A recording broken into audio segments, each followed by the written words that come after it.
Well, hi guys.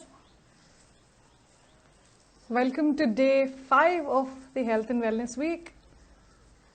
We will just wait for a few people to join in and then we'll get the expert on.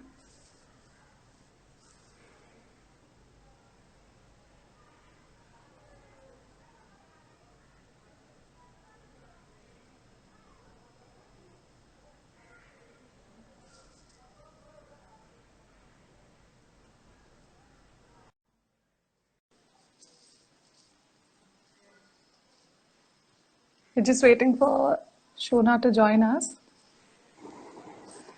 Hey, hi. Hi, Hello. Shona. Hi. How are you? Hi, Pooja. I'm good, thank you. How have you been? All good, all good. Getting the peace of mind that we've always wanted. Yes. Yeah, with less people around. Yeah, sorry. So what did you say again? I I said less with less people around, so getting all the peace that we wanted. yeah, and with less traffic noise. I think that's what Yes. I'm loving the most. Yeah, and I'm hearing a lot of bird chirping, so that's also a plus point for me. So yesterday, while we were on the live session, a lot of I mean the expert could hear what birds were chirping. So I'm very glad that nature is reclaiming its own space now. Truly. And I think all these, different sights and sounds that we've kind of missed in the past, Yes. being in cities at least. Yeah, so we're getting a bit of that now, so that's cool. So So, yeah. Shona, I wanted to introduce you before we even got to the conversation. I am trying my best, but in case I miss out on anything, please do feel free to add on to that. But again, I have done. I'm a good researcher, and I've done my bit of research. Okay, So so I'm let's hoping, crossing hear my about. fingers that I do the introduction well. So Okay, Shona is a nutritionist and founder of Nutrify My Diet to help out members with health and diet queries. Shona believes in eating healthy. It's only when you start enjoying the food you eat is when you get healthy. So, Shona has worked with junior, national, and Olympic level athletes, provided them with customized nutrition programs, supplement strategies, and support during travel and competition. So, the first clientele, and I think I was very excited when I read about it that you were a nutritionist for the Bangalore Football Club. yes, And yes, I I was, yeah, so I really wanted to wear my Jamshedpur Football Club jersey. yeah, I would have twinned with you if you told me earlier. No, I was gonna wear the Jamshedpur jersey. Yeah. Oh, the Jamshedpur. Okay, okay, yeah, no, no, sorry, heard that Yeah. wrong. So the other, your clientele includes the Fogart sisters, the Inspired Institute of Sports of JSW, the National Men's and Women's Hockey Team, the Net Kalapa Aquatics Center, the Rohan Bopanna Tennis Academy, and Bangalore Football Club. Phew. So this is a very impressive clientele, Shona. Can you tell me what was it working with the Bangalore Football Club? Because I think 50% of people who, I mean, everybody who join us, at least 50% of them would be Bangalore fans. Yes, yeah, I think so this was something that I was associated with them about 2 years ago, and so working with athletes just is they're so disciplined and focused about wanting to eat well and do everything that they can uh, do in their means to perform well. So simple things like your food has a very profound impact on how your body responds to it. So I think working with athletes really is enjoyable because they're very focused, and there's no you don't have to really beg them to eat well, or you don't have to like force them. It comes naturally to them. What they just need is a little direction, right? So like all of us, I think for them also nutrition is not something that they just learn to do. It has to be taught to them. So I think once they get those concepts right, then there's no turning back for them. So it's nice from a fact that they follow what you say without too much of coercing, you know uh, doing all of that. Yeah, so But it's been great because you get to meet professionals from so many different levels and really also get to know what's got them to this level. And all of those experiences are also what makes the whole, journey of working with athletes really enjoyable.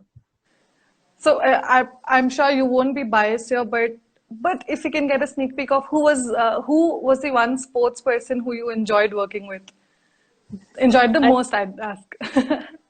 I think, currently working with the Indian hockey team unit as a whole, I think that's been, one of the highlights, because to see them really, take in everything wholeheartedly, put that into their sessions, and they've been doing so well, touch wood, in all of the, recent matches that they've playing, and the qualification. So I think them as a unit, that's what I'm really, kicked about. And I really like the fact that, I got this opportunity and to work with them and touch each one of their lives in different ways, because all of us are, unique, and our needs are also very different. So, Correct.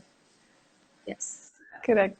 So jumping into the first question, yeah, those were not questions. I'm sorry, I'm going to pick your brain way too much, I guess. So coming to the first question, so Nutrify My Diet works with very specific plans for children, adults, athletes, and people with different requirements. So can you tell us more on how that works? Yeah, so I think, most of us, who are part of this live session will know that nutrition it's not one size fits all, right? So each of us has our own unique requirements. And Correct. so we kind of find out those requirements by doing a blood test. We take body composition, so simple things like, height, weight, body fat percentage, find out your muscle mass. And then we also try and understand what your relationship with food is, right? Because for some are foodies, but they still want to make a difference in how in their health. Some are Correct. fussy about food, so some are slow eaters, some just don't care much about food, but because there's something up with their blood test, now they want to do some correction. So we get people who have different relationships with food, and I think finding the right balance to guide them is something where our expertise and soft skills and all of those come in. So and then we personalize the plan, like, you've done your research well there. So again, just when based on the blood test, based on the body composition, and their likes and dislikes, that's how you can make a plan more successful, right? For someone to follow long term. Otherwise, I always believe that diet has an expiry date. If you get into something thinking that I'm going to do this diet for about 2 or 3 months, and after that you go back to your old habits. So what we try and inculcate also during the process is to really understand why you're doing certain things. So it's all I'm a very inquisitive person, so I'm always asking the questions why and what and how. So I encourage my clients to also do that. So the whole process for them becomes more like of an eye opener, and they, after that 3-month period, I want them to stand on their own feet. So yes, that's how we go about the programs. And obviously we have different nutrition programs based on the duration, because everyone has different goals and a time frame Correct. that they need to work. But this is the sense of how we work.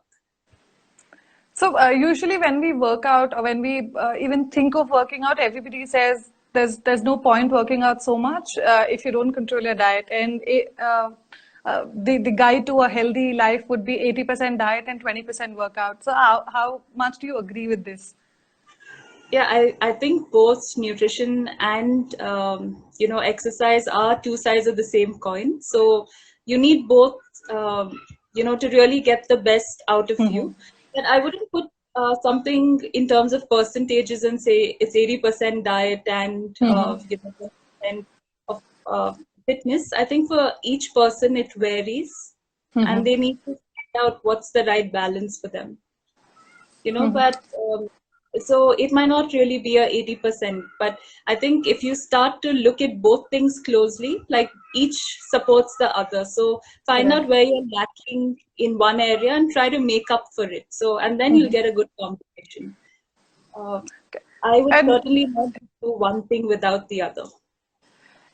so I don't think so. It's easy for, let's say, a layman to figure out what's working better for them, because I would think, oh, exercise is not working for me, so maybe it's not for me. But it generally takes a little bit more time, a little bit more introspection. So how do you suggest, let's say I'm starting out for a healthy lifestyle, I want to get on a diet. So how does somebody who does not know much about diet take the first step? I think first is about really understanding what you're doing. Okay, because even when clients come to me and I ask them what they ate last night, they're clueless. Okay, so I'm posing the same question to all of you watching me. Like, I'm sure like 50% of you will like wonder what I ate. So it's about knowing first what you're eating, right? And keeping like a small diary about what you felt good with and what you didn't feel good with eating, right? So just make a small note of that. And then I think essentials to start with are, includes more fruit and vegetables in your plans. I think that's easy. You don't have to really cook fruit, so you can always include another one. It's just about picking and snacking on them. As Indians, our diets lack a lot in protein, right? So knowing what your protein foods are and trying to include one of them in every meal is a good starting step. No one can go wrong with, adding these two, right? Mm-hmm. And I also feel eating in moderation, right? Or Mm-hmm. eating till you feel satisfied with the amount, but you don't go overboard where you need to like unbutton your trouser, or you need that extra space. So I think these are three key steps. And one thing is really, trying to eat your meals without really watching TV and all of that, because only then you can be a little more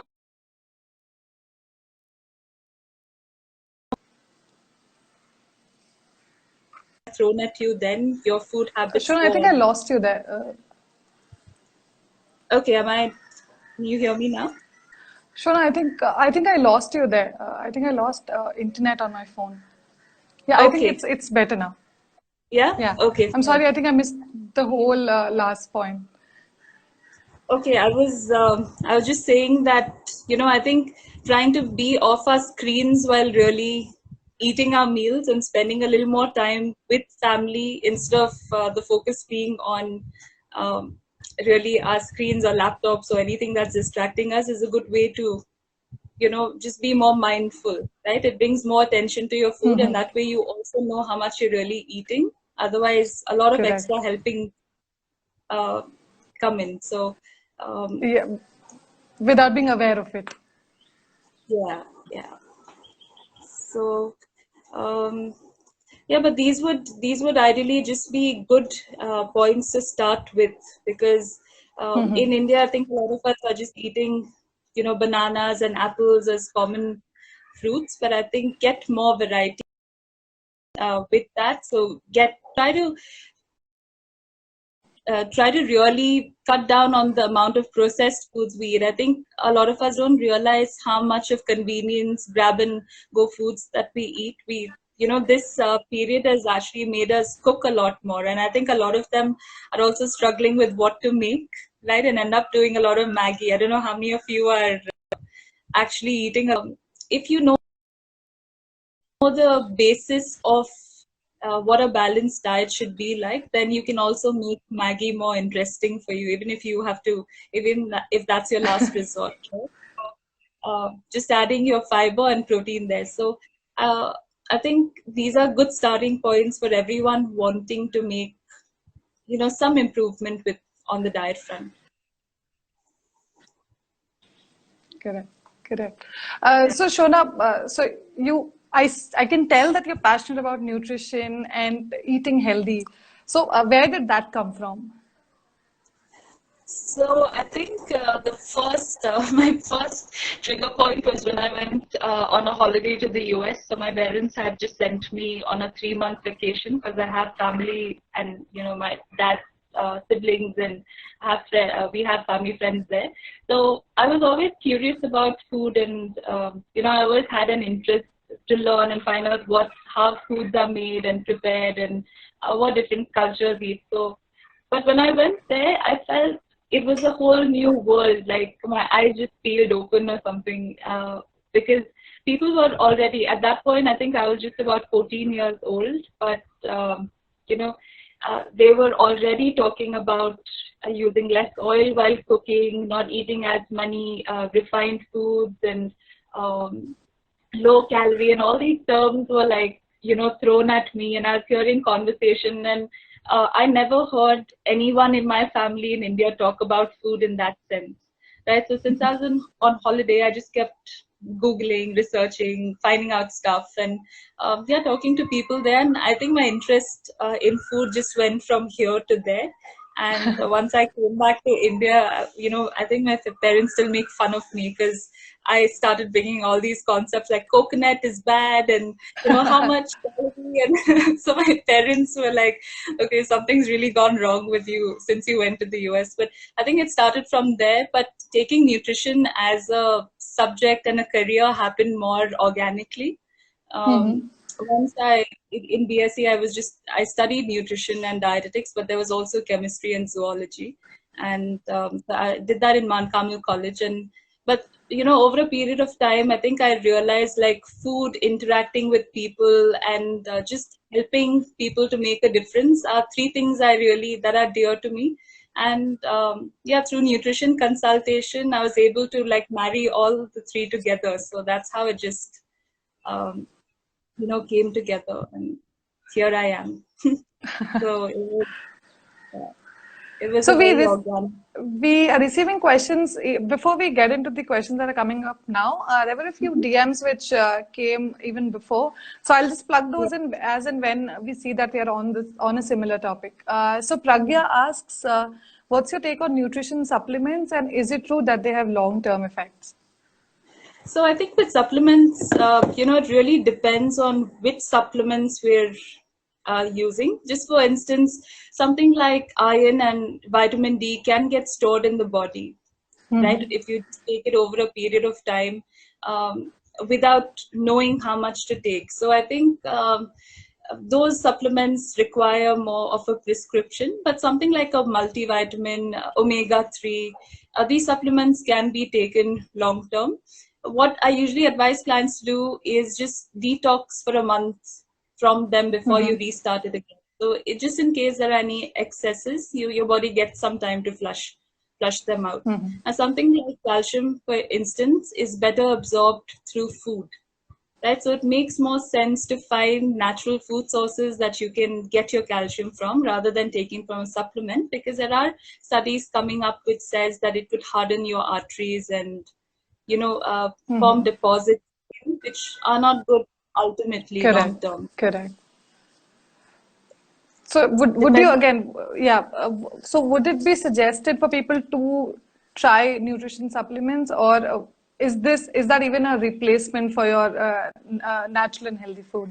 No, I think supplement, like the word suggests, has to just be an add-on to your everyday diet, right? So first try and correct that. Even with athletes, supplement is not the easy way out, or just because they're an athlete doesn't mean that they need supplements, right? So the same principle is applicable to even, just people like us, because unless a supplement won't work unless there's a deficiency in your diet. So otherwise you just be peeing very expensive urine, right? So you take so, do a blood test, figure out if you have a deficiency, then decide whether you need a supplement.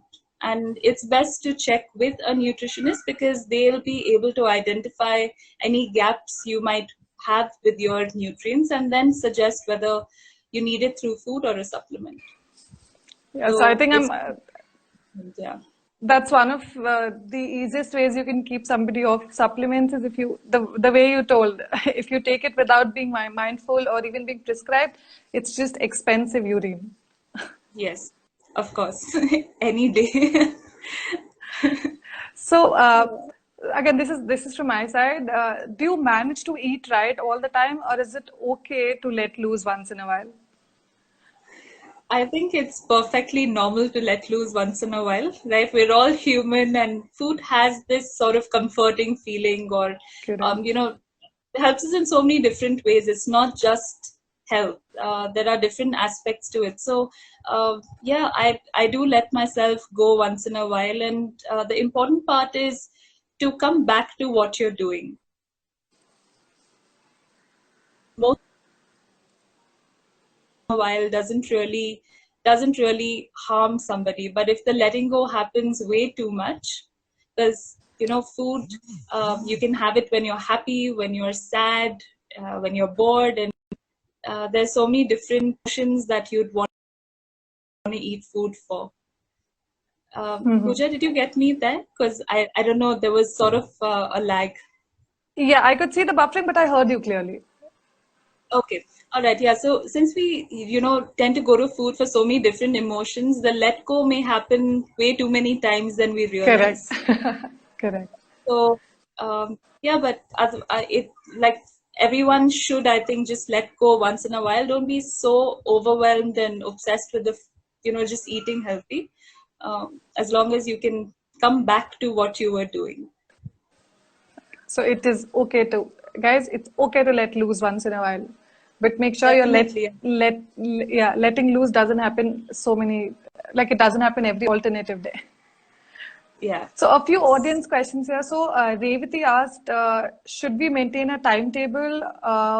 Also, should we eat the same course on a regular basis, or can we play around with cuisines and ingredients and texture? No, I think you should definitely play around with cuisines, texture, and flavors. Just by doing that, you automatically add variety to your plan, which is like a multivitamin. Okay, so now, and the next thing is having a timetable definitely helps because you tend to stay more disciplined when there's a routine in place.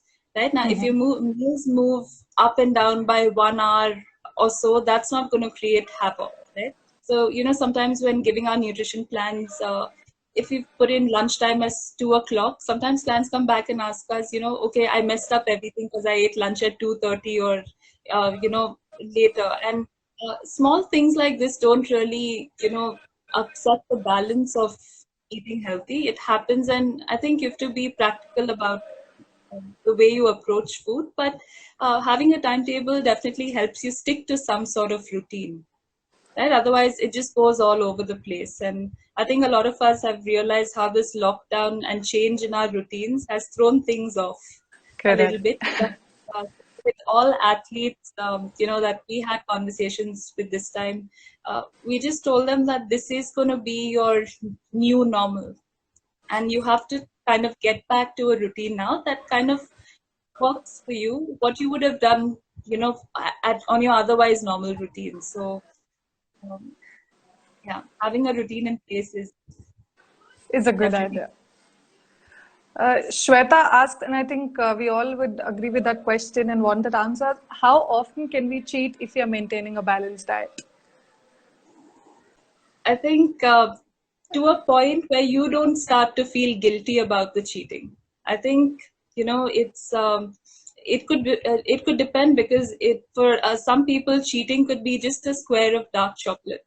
For some, it's about eating a whole pizza, right? So if you're someone who's when you're trying to manage weight and you see that the maybe weight's not dropping, then maybe you need to relax. I mean, be a little stricter with the amount of times you're cheating and so forth.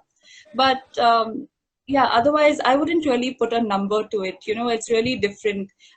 I might like say once a week, we definitely allow someone to cheat, right? But again, if you cheat with half of your calories on in that one meal, then it might not really make sense. You have to do some sort of smart cheating. Okay, so just like when I say smart cheating, I mean like, okay, say you're going out for a meal, and I would always order soup and then eat my meal, right? Because liquid tends to fill me up, so I'll enjoy my meal, but it won't be the same quantity because I can't eat much more. right? Or if I Correct. want to eat dessert on that particular day, like I've made up my mind, I have a sweet tooth also, so I want to eat dessert, then what does dessert have? It has more carbohydrates and fats. So I wouldn't choose something that is very high on carbohydrates and fats for my Mhm. main course. Like you won't find me eating biryani and then going out for a double scoop ice cream, okay, or hogging on a pizza and then doing that. So I'd eat something that I'm gonna, I won't double the nutrients that I would get from Correct. what I'm cheating. Eat something that I'm not getting instead. So that's what I call smart cheating, and you learn those tricks from working with like an expert. So yeah. So why is, again, I think we'll all agree with this, but why is dessert so demonized and ostracized? If at all you eat dessert, it's the end of the world if you're dieting. So what are some healthy options of dessert that which cannot be fruit? So what are healthy Mhm. desserts that we can eat without feeling very, very guilty? Yeah, so I would say, like, I think a lot of you might have heard this already, dark chocolate, right? It's great for the heart. It has a lot of antioxidants. And again, now just because I say that doesn't mean you eat a whole bar, right? But it will definitely give you a health benefit. And how I like to sweeten it naturally is I eat raisins with it at the same time. So it kind of gives me that sweet, it satisfies that sweet craving for me. Or I make, you can make like, at this point, even homemade banana ice cream, right? You just freeze a banana, keep it in, and then you just put it in the mixie, and you can put whatever topping or nuts you want. So all of you must try it then, and it's also on my Instagram page. So that's homemade banana ice cream. You can, also have a flavored yogurt. Right now, if you have a flavored yogurt, you're also getting protein, you're getting calcium, you're getting a lot of goodness from that flavored yogurt. So again, it becomes a smart cheating snack. Um, for some of you who like til laddus and all of that, you can also do that. So, or just buy small sized chocolates. That always works, best for me, because you can, when you have that sweet craving, you can either finish the whole bar if it's in front of you, right? But if you have a Correct. small bar, I'm sure most of you would be even satisfied with that.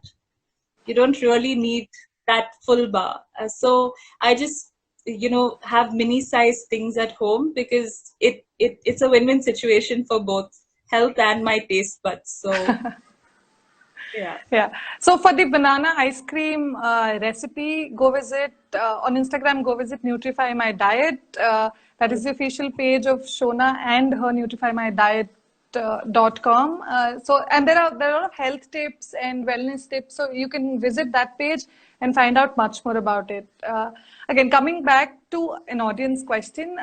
So Anmol asks, is it better to restrict food groups or portion sizes for weight management?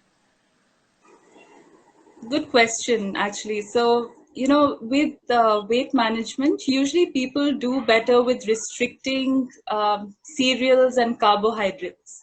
Okay, because like I mentioned early on, in India, we generally lack protein in our meals, right? And we're very heavy on carbohydrates. So, say we eat something like, excuse me, chapati and aloo sabzi, just say for example, and both those are very. It may seem like a very homely meal, right? But they're very high on carbohydrates. So, and extra carbohydrates in our diet then tend to add on to fat. They get stored as fat in the body. So, when you do restricting of portion food groups, I would say it would, you can definitely bring down your carbohydrate or your cereals.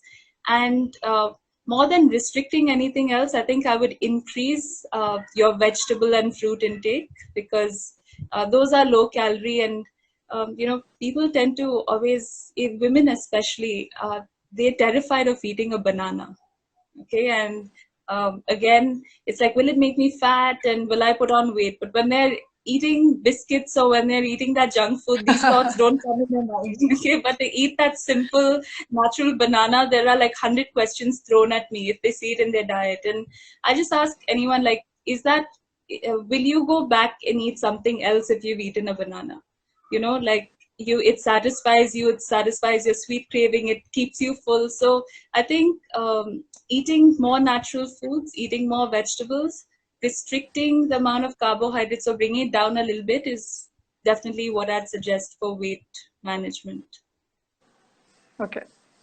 So, Anmol, I hope that answers your question. Now I'll just move to the live people who are putting their questions right away. So, Secret Giggle 25 asks, considering the lockdown, what can be a comfort food for pregnant women, which is nutritious as well as easy to prepare? Okay, I think if I put myself in your shoes, okay, I would go with something like a smoothie. Okay, because something to drink which is refreshing, which also adds to vitamins and calcium in the diet would be like a good healthy snack.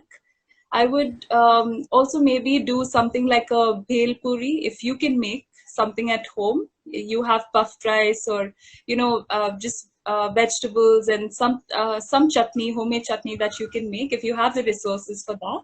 But or even eat something on the lines of apple and peanut butter, or apple and cheese, because you need to eat something that's healthy but also maybe has a taste element to it. So that's where the cheese or the smoothie or those sort of things come in. But yeah, for my taste buds, I think it would be that would be my go-to, cheat food or comfort food. Tanu asks, Secret Giggle 25, I hope that answers your question. If you have follow-up questions, you can still message. We have a few more minutes to still get questions. Tanu asks, is coconut really bad? Because she has heard that we can replace our daily cooking oil with grated coconut. So coconut, has got a lot of bad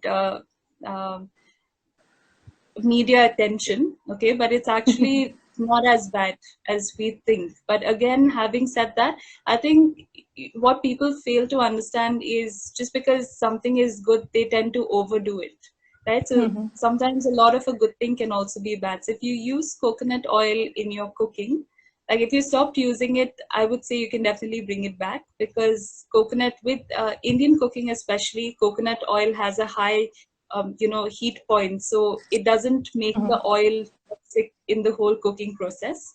But using coconut, like fresh coconut, has a lot of fiber, and that fiber, if you put it in your foods just to flavor and enhance the taste of your food, it's great. I think what you'll have to be a little careful about is using coconut milk, right? Just because it has a lot of calories and the fiber is taken out of it. So it's yummy when you want to enjoy that curry once in a way, or you want to, really enjoy like a thick gravy. But using a lot of coconut milk is something that I would maybe, just advise against. But coconut oil and fresh coconut, I have them in my diet all the time. I'm from Mangalore, so that's like a staple in our cuisine. So nothing to be scared about. Okay, so yes to coconut, no to coconut milk. Tanu has a follow-up question, which again, I think it's a very good question. So she asks, the lack of vitamin B12 in, especially who are a little older, is becoming a problem in recent years. Why is it?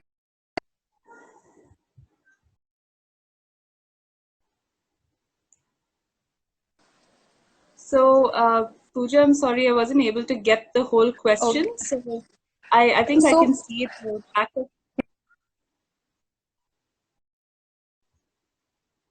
So I think Is gained. yeah, okay, I got the question. I thought so. I think with vitamin B12, the thing is, Sure. we've not been testing a lot previously, right? So I think the same case with vitamin D. Like at our parents' time or the grandparents' time, there wasn't so much testing done for B12 or D. So maybe we were lacking it, but we didn't know about them. So right now, while we're testing, we're getting more of we get to find out that there are more cases. But I think it's again to do with the kind of food we eat, because we depend on so much refined food and processed food that a lot of these nutrients are lost along the process. Right? Just for instance, like I know that my grandma used to make dosas out of, red rice, right? Whole rice. Or we have something like a steamed kind of, we call it mutli in Mangalore. I don't know what it's called otherwise, but it's like a round steamed ball made from rice and coconut, and it has like a little circle in the center. So that was also made from whole rice, right? But now because of convenience, because we want to do things fast, both those dosas and the mutli has been made from white rice. So in the process, you lose B complex, right? And this is just to give you one simple instance that how B complex vitamins, so B12 is a part of the B complex, and these kind of get um, less and less in our everyday diets, and then it also comes down. The next thing is we use a lot of fermented foods used to be used traditionally in the past, and now we don't eat fermented food because again it's time consuming, right? Correct. So bringing sort of fermented food in the diet also helps to increase B12 in your body, levels in the body. So when you add everything together over a period of time, you start to see these deficiencies, and we just have means to identify it as well. Correct. Yeah, I think I could say that what Tanu asked was very valid. Most of these things which we did not know about before, it's because it's coming out of the light and people are well read now, is because we are even figuring out that something called, let's say, a B12 deficiency even existed. Yeah. So, Yes. So she asks, how are the ways that somebody can increase their B12 intake? Yeah, so I think dairy foods are a good source of B12. So eating curds, drinking milk, these are good sources. And we're not talking about it just being once, having it once in a while in your diet, but more regularly. Eating more fermented foods, right? Because that helps to improve like the B12 concentrations, and also eating whole grains. So swap, like if you're someone who just eats white rice, or if you're from South India and you're eating more refined grains, then it would be good to include more complex ones. So try millets, try quinoa, try just red rice or brown rice, or chapati, ragi. All these are really good whole grains that have more B vitamins in them, and these should really help. In spite of all of this, if it really doesn't make a difference, then it's just because your body can't absorb it, or it doesn't have intrinsic factor. That's something you need in your stomach to absorb B12, right? So that's a little more technical, but that's if the first three things don't really improve your overall B12 status. And okay, coming back to a basic question, when we're talking about B12, how do I know if I have B12 deficiency? So that's a very good question, because again, coming back to, your body gives you all sort of signs and symptoms. So one way to identify it is if your energy levels are low, one way. Second is if you have this tingling and, like you get this numbness in your fingers and toes, like it could be something like a prickling sensation, or in your extremities. Right? So that's a sign of B12. Sometimes people don't tend to sleep well at night. Okay? And because B12 is needed for good brain and nerve function as well. So maybe if you're someone who can't sleep well at night, the nerve part because of your fingertips, and just overall energy metabolism. So you're not feeling very energetic, but your thyroid levels, your eating overall is good. And mostly vegetarians are at risk for B12. So when we do a blood test, we generally tend to find that vegetarians have more deficiency than non-vegetarians. Okay. But you have already given the ways we can, the vegetarians can at least increase their B12 level. Almost So points were directed there. Yeah. thank you, Shona, for that. And Pre Chardillon. I'm not sure if I think I went French on this, but this is a Pritchard Allen. Pritchard Allen. Wow. Yeah. So Pritchard Oh, Allen asks, is sugar bad for immunity, and what can I replace it with when I have my tea or coffee? okay. So thanks, Pritchard Allen, for the question. So sugar is so recently I think we all know sugar is bad, but his question was specific to immunity, right? So the thing is, when if you keep increasing your sugar, you have a high sugar intake, and you're doing everything to enhance your immunity, which is like eat vitamin C and eat these different amla and turmeric and all of that. You've got to know that vitamin C and sugar fight for the same receptor cell. Okay, if it's getting too technical, what I mean is, if they both have to enter your cell, right, to vitamin C and sugar, they fight for the same spot. Let's say you want to park your car and there's only one spot. They both fight for the same spot. And if your sugar intake is on par with vitamin C, then there are more chances that sugar will get the parking spot. And so say if you like Ferrari, or that car is going to be there, and your vitamin C is going to be left behind. Okay, so then your body doesn't get the immunity nutrients that it needs, and hence eating sugar will indirectly bring down your immunity. So that's definitely a correlation, and most people don't know about this, right? They're only like I ways. Yeah, I think it might be new to you as well, because most people that exactly. are told this to just stare at me blank, like, oh my god, I didn't know this, right? And it's a good question. And the other thing is, in tea and coffee, what I just say is, if you're having one mug and you need 1 teaspoon of sugar for it, just have half a mug, and immediately your sugar levels will also drop down. You'll have to bring down your sugar levels, or just find a replacement for your tea or coffee. Right, I so I think just realized this is that the my first time battery levels are low. Okay, just a second. Let me charge it. Yeah, but anyway, I yeah. really like it when this happens. I really like it when I drain out people's batteries, that we've had long conversations without people realizing it. Yeah, actually, I didn't realize it until I got a pop-up. Yeah, be automatically out of this one. Yes, I think the sugar and car parking analogy was so good. I have never seen sugar doing what it does to our body in that light, and it's a little scary also, because we've never figured out how bad or why. I mean, everybody comes and says sugar's bad for your skin, sugar's bad for your body. Why we never knew why that had happened. Thank you so much for doing this. I think that was an eye opener for most of us. Yeah, it is. So, if that's the one thing that you've learned today, and out of this session, I think it's one of the most important takeaways, because it's important, at least at this point, to make sure that we're doing whatever that we can to that is in our hands, to keep our immunity good and our health also at its best. So, yeah, it's I saved the best for the last.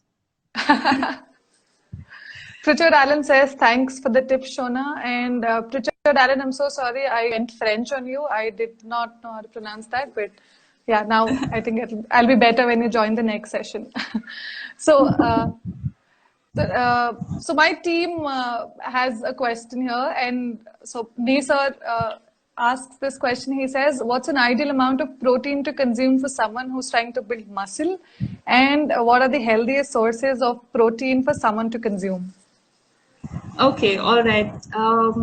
So if you're looking at building muscle, then you would need at least a minimum of 1.5 grams per kg body weight, right? So if you're someone who weighs, say, I'm just going to take 60 because it's easy to do the math right now. So if you're about 60, you need about 90 grams of protein, right? And good sources to get them from are eggs, they could be milk, they can be chicken, paneer. So I'm just throwing out these high quality protein sources, because I don't know if you're vegetarian or non-vegetarian, but And I would also recommend a protein supplement if you find it difficult or you can't bridge the gap with these natural foods, right? So if you can meet them through eating these natural foods, then that should be your first way of going about it. And then just make sure that along the process you're also including protein in every meal. So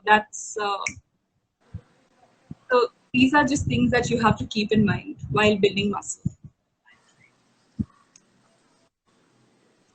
I think, Nisa, that answers your question. And guys, I think we've taken enough of Shona's time. So I'll thank you from everybody who viewed this session. Thank you so much, Shona, for doing this with us. It was an amazing session. So I think a lot of things which we knew about but did not know why of it, minus just the sugar and vitamin C question. Thank you so much for doing this for us and with us. And I hope to see you soon again. For everybody, if you have more questions, you can DM it to us or DM it to Shona directly at Nutrify My Diet. So all correct spelling, no SMS lingos, Nutrify My Diet. So it's the same for the website and the Instagram handle. So go follow her. This has been really, really amazing. So anybody who has more questions can ask us or ask Shona directly. And yeah, so looking forward to having another session very, very soon, Shona. Thank you so much for doing this. Thanks so much, Pooja. It was lovely, chatting with you. And, I think the audience had some really good questions, which were different from, the regular. And I think it was good to answer these for a change. Yes. Yeah. Thank you. Thank you so much. I think you brought out the inquisitiveness in all of us. Yeah, great. If I was, happy to do that. Yeah, Thank and you. I think going forward, if we have, if you all have any specific topics that you'd like, us to cover, that would be good if you could, DM either of us, because then it can be more specific to, what you all have in mind. Yeah. Correct. So thanks again. It was lovely chatting with all of you. Thank you so much for doing this, Shona. Thank you. Everybody else, you can thank Shona. Yeah, bye. So people have already started thanking you there. So see you again, Shona. See you soon. Bye.